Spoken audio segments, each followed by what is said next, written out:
નમસ્કાર દર્શક મિત્રો, હોટલાઇન ન્યૂઝમાં આપનું સ્વાગત છે। વર્ષે લાખો કરોડો રૂપિયા આપણા ગજવામાંથી શેરવી લેતી નેશનલ હાઈવે ઓથોરિટી અને ટોલ ટેક્સના નામે ઉઘરાણા કરતી આ કંપનીઓ કેટલી હદે બેદરકાર છે અને કેટલી હદે નપાવટ અને નફટ છે એનું ઉદાહરણ તાજેતરમાં જ જોવા મળ્યું હતું। વાત કઈ એવી હતી કે વડોદરાથી એક દંપતી સાંજના સમયે અમદાવાદ તરફ જઈ રહ્યા હતા એક્સપ્રેસ હાઈવે ઉપર, અને એક્સપ્રેસ હાઈવે ઉપર એમની ગાડીમાં પંચર પડ્યું। એમની ગાડીમાં પંચર પડ્યું એટલે એમણે હેલ્પલાઇન નંબર 1033 અને 9825026000 આ બંને હેલ્પલાઇન નંબર ઉપર એમણે ફોન કર્યો અને મદદ માંગી। રાત્રિનો સમય હોવાથી અને એક્સપ્રેસ હાઈવે ઉપર એ લોકો હોવાને કારણે એમને અન્ય કોઈ મદદ મળી શકે એવું હતું નહીં। આજુબાજુમાં કોઈ વસ્તી હતી નહીં અને પંચર રિપેર થઈ શકે એવી કોઈ પરિસ્થિતિ નહોતી।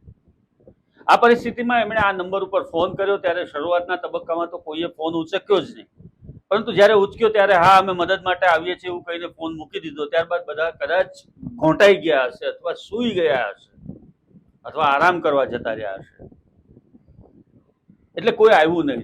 3-4 કલાક સુધી આ દંપતીએ એક્સપ્રેસ વે ઉપર મદદની રાહ જોઈ, પરંતુ કોઈ જ આવ્યું નહીં। આખરે અન્ય એક મુસાફર ત્યાંથી નીકળતા હતા, એમની મદદ લીધી એમણે ટાયર બદલવામાં એમની મદદ કરી અને એમની સાથે બધા જ પ્રકારની મદદ કરી અને એ લોકોની ગાડી સ્ટાર્ટ થઈ જાય ત્યાં સુધી ઊભા રહ્યા।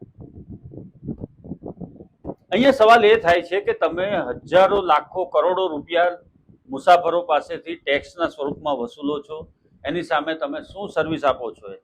જ્યારે આપાતકાલ ઊભો થાય અથવા તો ઇમરજન્સીમાં કોઈની જરૂર પડે ત્યારે જો તમે હેલ્પલાઇન નંબર આ જ પ્રમાણે હોય તો આ હેલ્પલાઇન નંબરના પાટિયા ઉતારી લેવા જોઈએ।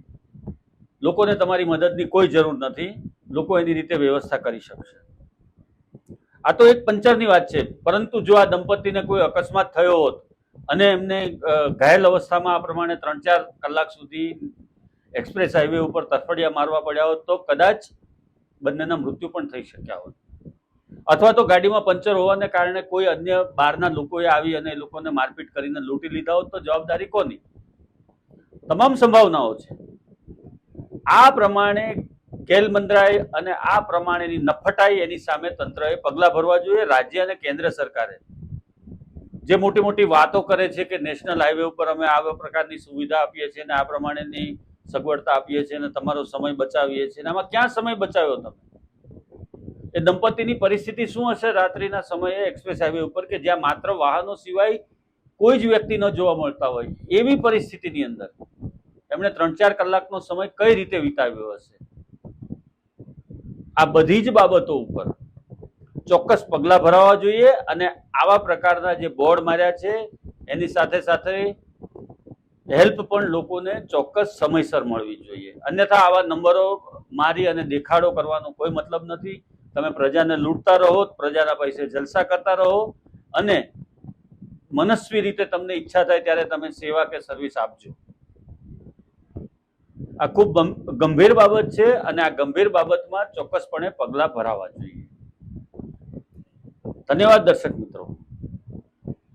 આવા જ પ્રકારના વિડીયો જોવા માટે આપ અમારી હોટલાઇન ન્યૂઝ ચેનલને લાઇક કરો, શેર કરો અને સબસ્ક્રાઇબ કરો, અને હા, તમારી કિંમતી કોમેન્ટ આપવાનું ભૂલશો નહીં।